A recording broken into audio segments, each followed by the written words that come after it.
right, please welcome Aidan.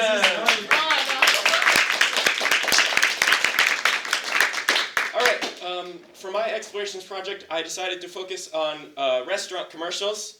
You know, the ones like where they're advertising at McDonald's and all that. They focus on clean, appealing shots of their food with fast-paced editing to catch the viewer's attention and kind of make the food look appetizing. And the next time you're driving down the highway and you see McDonald's, you think, oh, I remember that commercial. I want to go eat there. So my initial plan was to film a commercial exactly like the one you'd find on TV with the same fancy camera and shot compositions. The problem is that it's $500, and that's just one machine. It's very expensive, and it requires a lot of planning, setup, and resources. And I don't know if you've all seen the videos, but like the way they make their food look good, they have to like glue it together and put stuff in it. And I kind of wanted to eat the food that I made, so I didn't do that. So instead, I decided to pivot focus and have it my way, where I would create a commercial more focused on the cooking process with a more homey feel, in depth on the actual cooking itself. The process for the prep, fortunately, my little brother had the meats and graciously lent his cooking skills to prepare dishes. He made burgers and steak, and I filmed the entire cooking process. I took as many shots as I could of every single step. And then finally, in editing, I picked out the best shots to use in the commercials, and I incorporated editing tricks commonly seen in commercials. Those editing tricks including quick cuts, where you keep the pacing on point and quick to kind of make sure that people aren't looking away and they don't get bored. And timing it to the music so that it feels more intricate and energetic. And speed ramping, where the shots, they change speed quickly. It's kind of an interesting visual element that a lot of commercials use. Here is the final product. There's 2 commercials, if it would load. There we go. Yeah.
Yeah, so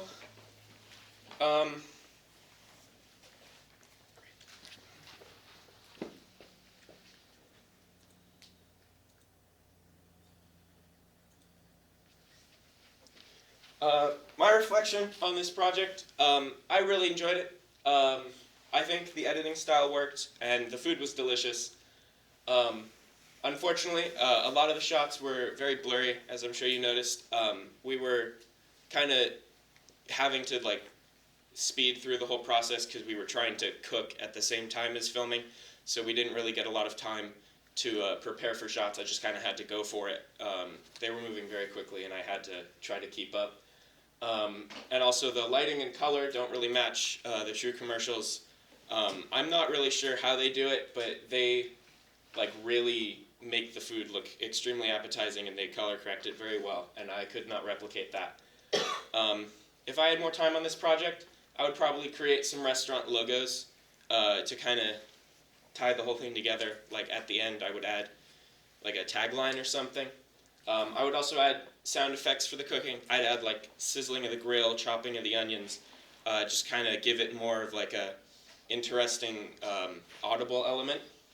And finally, I wanted to go to my local pizza parlor and film them like in an actual professional kitchen, but unfortunately they ghosted me, and I ran out of time to do that. So yeah, that's it. Thank you.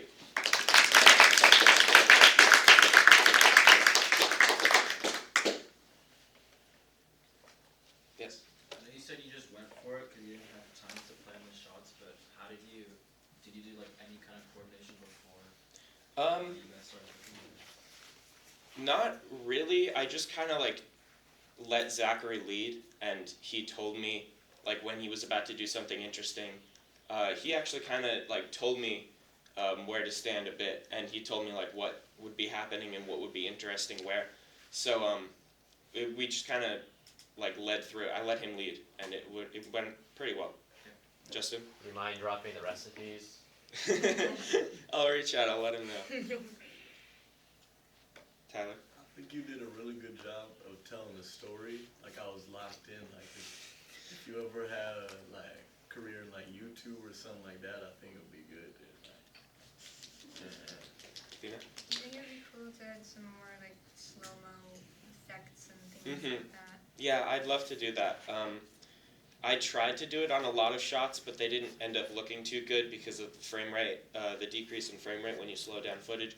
I filmed the whole thing at 60 FPS to try to eliminate that as much as possible, but it ultimately didn't help very much. Did you bring the food? No, this was weeks ago. I think it would be pretty unappetizing by now. Mr. Taylor? We have the $500 turntable. You should ask. Next time use it. What? It's in my closet. I mentioned. Oh yeah. Mm-hmm. It's in the closet. So the art of making food really looked good, because I've been to Japan many times, and the commercials in Japan are just fantastic. Like, but I mean, they're all plastic. It's funny, but anyway, it's all about lighting. You just have really, really good lighting. Yeah. So try it again next year. I didn't hear if you mentioned any shows that you appreciate, any of the travel cooking shows. Were there any of those that you? I think my little brother would probably want me to mention Nick DiGiovanni. He really likes him. I've seen some of his work. He kind of does the same thing that I was kind of going for here, just with less like actual commentary and instructions on how to cook it.